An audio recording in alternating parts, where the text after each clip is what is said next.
Ka përfunduar restaurimi i plot i bibliotekës së fëmijëve Thoma Turtulli në Korçë, një godinë me vlerë të veçantë historike arkitekturore për qytetin, e cila tashmë është hapësiruar në një hapësirë moderne, funksionale të përshtatur për nevojat e fëmijëve. Në muajin qershor të vitit 2025, nisi rikonstruksioni i godinës të bibliotekës së fëmijëve Thoma Turtulli në qytetin e Korçës. Në fakt, projekti pati kundërshtime nga ana e qytetarëve korçar, të cilët në rrjetet sociale hidhnin edhe akuza të forta sa i përket abuzimeve, vjedhjeve të dyerve apo edhe mashtrimeve. Ndërkohë, CNA ka ardhur sot, pas pak më tepër se një viti, për të parë godinën tashmë të restauruar totalisht.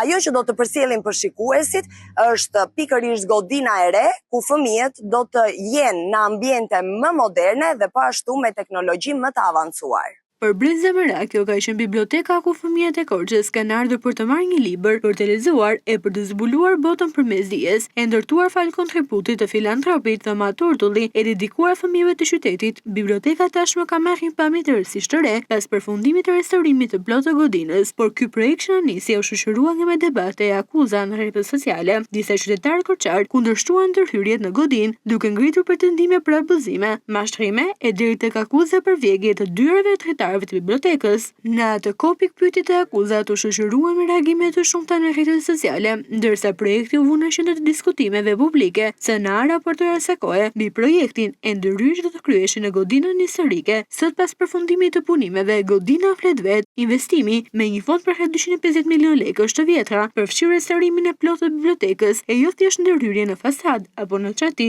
Janë restauruar fasadat, çatia, dyert, dritaret e elementet e tjera arkitekturor, duke ruajtur identitetin e karakterin historik të ndërtesës. Elementet origjinal që kishin pësuar dëmtime nga koha janë restauruar e rivendosur, duke ruajtur pamjen e identitetit të godinës. Për akuzat për vjedhjen e dyerve apo dritareve nuk rezultojnë të jenë pjesë e realitetit të projektit, ato që u paraqiten në rrjetet sociale si heqje apo vjedhje, në fakt ishin pjesë ndërhyrjes së parashikuara për restaurimin e elementeve të dëmtuar të godinës. Por Thoma Turtulli sot nuk është vetëm një godinë restauruar, biblioteka është mobiluar e pajisur tërësisht, duke krijuar ambiente moderne e funksionale për fëmijët, krahas hapësirave tradicionale të leximit, tashmë ka ambiente teknologjike e hapësira të përshtatura për mënyra të reja të mësuarit e eksplorimit. Pas përfundimit të projektit, ajo që mbetet është një bibliotekë e restauruar, ku është ruajtur identiteti historik i godinës, ndërsa janë krijuar kushte për të përshtatur nevojave të fëmijëve të sotëm, nga akuza për abuzime, mashtrime e vjedhje dyersh të dritaresh të një godine restauruar e funksionale. Sot pas përfundimit të punimeve,